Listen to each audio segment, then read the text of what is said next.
Banyak anak muda hari ini merasa bingung soal masa depannya. Sudah kuliah, ikut organisasi, bahkan magang, tapi tetap ada satu pertanyaan yang sulit dijawab. Saya ini sebenarnya mau jadi apa ya? Dan itu bukan pertanyaan yang aneh. Di usia 20-an, kebingungan adalah hal yang sangat manusiawi, bahkan penting. Saya Akda dan selamat datang di Bukannya Mau Sotoy.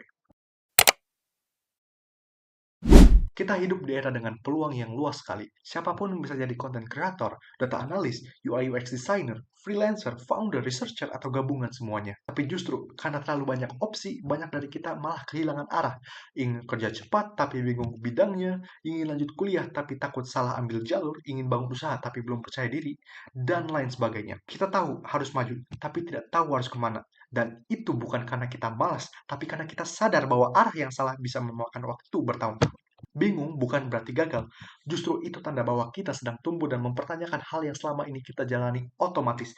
Banyak dari kita dibesarkan dengan narasi, yang penting sukses, tapi tidak pernah dijelaskan apa arti sukses menurut diri kita sendiri. Dan ketika kita mulai mempertanyakan itu, ketika kita mulai merasa kosong di tengah kesibukan, itu bukan kemunduran. Itu proses normal untuk membangun versi hidup yang lebih utuh.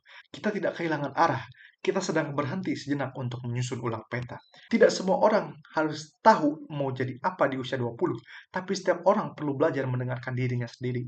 Saat ini yang penting bukan sekedar bergerak cepat, tapi bergerak dengan arah yang lebih jelas, walau pelan. Coba tanyakan pertanyaan seperti, kapan terakhir kali saya menikmati proses belajar?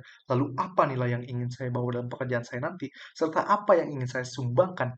Bahkan apa yang ingin saya capai? Karena menemukan arah bukan soal motivasi tinggi, tapi soal keberanian untuk bertanya lebih dalam, dan itu proses, bukan jawaban instan. Jadi jika saat ini kamu merasa tidak yakin mau jadi apa, kamu tidak sendirian. Banyak dari kita sedang belajar membangun definisi hidup berdasarkan pemahaman kita sendiri, bukan dari ekspektasi yang orang lain buat. Dan itu bukan kelemahan, itu kekuatan, karena di dunia yang makin cepat, yang paling bertahan bukan yang paling tahu, tapi yang paling jujur dengan dirinya sendiri. Terima kasih sudah menyimak. Jika kamu juga sedang dalam fase ini, tuliskan pendapat atau ceritamu di komentar. Saya Akra dan Bukannya Mau Sotoy.